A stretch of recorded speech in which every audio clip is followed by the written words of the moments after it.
Hi, my name is Daria. Welcome to Scrum Mastered video series where I give you practical tips on how to build awesome teams. In today's video, I would like to talk about some key skills any Scrum Master should have. And those are the skills that are, in my opinion, the foundation of the role and are absolute must-haves. They're not all of the skills that you would need to develop, but they are extremely important, absolutely necessary, especially when you're starting out. If you are looking for some more guidance on how to develop the skills, or you just want some support on your professional journey, then I invite you to look into the Mastering Scrum Pro community. It's a community of practice for Scrum Masters that I curate. So I'm going to put the link in the description so that you can check it out and see if this is the right place for you. Now let's jump into the video. There are 4 skills that I want to highlight here. There are the knowledge of Scrum, they are teaching, asking questions, observation, and listening. So those are the 4 things that I want to highlight. Let's start with knowledge of Scrum. This is not really a soft skill, right? This is a hard skill, and this is an absolute must-have skill that you need to start off with even before you start anything else. As a Scrum Master, you are the representation of Scrum in the organization. You are there to teach others, to help them understand the framework, to help them understand their role in the framework, how things work, how different elements are connected. So you need to have very, very strong foundation and very strong knowledge of that basic level of Scrum. You might not have all of the answers, right? Especially more practical answers, but you have to have the most foundational answers, such as when do we have sprint reviews? Who attends daily Scrum? How do we manage the product backlog? So all of those things are very extremely important. And if you are passing interviews, I would expect this to be one of the questions you would need to answer. How do you actually prepare for this? How do you develop this skill? Well, obviously, start with the Scrum Guide. Start there. Make sure that you understand it, take notes, reread it a couple of times. Then you can attend a Scrum course, right? Such as a professional Scrum Master course. And this will help you to understand more of the practical view of Scrum, and definitely will be something that can help you build that foundation. And then prepare and pass a Scrum certification, such as PSM1. So just a few things that you can do to actually help build that skill. Number 2, teaching. Well, as I said, you are there to teach others all about Scrum. And it means that you need to be a good teacher.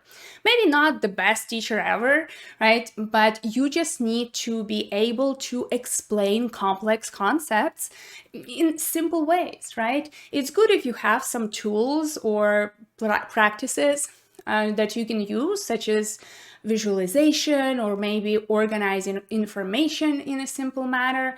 So think about how you can develop that skill and how you can actually apply it in your organization.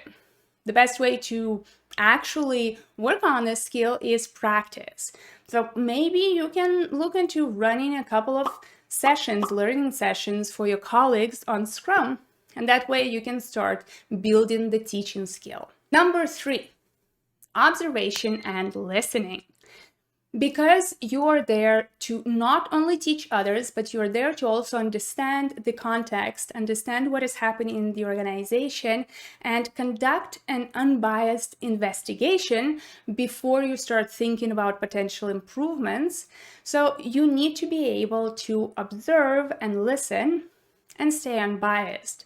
So this is actually a skill that you can develop as you work with your team, obviously, as you observe what they're doing and listening. Here, listening, it's not just kind of listening in and taking notes or something like that. It's really about active listening. So how can you develop this? it's pretty hard. It's more about you being able to ask the question and listen to what the other person is saying without interrupting them. There are some tools and practices that you can use to help you. There are some liberating structures that are very helpful in practicing that skill, such as Troika consulting or appreciative interviews. So there are some good things that can definitely help you. And I would encourage you to practice this whenever you can, especially as you are building relationships or trying to figure out the context of the team and the organization. You need to be that kind of person in the room that sits in the back of the room and everybody forgets about them, and still the person who has the highest view of what is happening. And number 4, asking questions. This is actually a skill that I've recently added into my list of must-haves when I was working on Scrum Master development plan, because I think this is one of those skills that is often not really looked at because it kind of seems logical. It kind of seems straightforward. This is one of those parts of the coaching skill that you would need to develop, but this is very concrete. And I think when you're starting out, when you're still building your foundational skills, focusing on more of being able to ask questions will help you actually build and start building the coaching skill.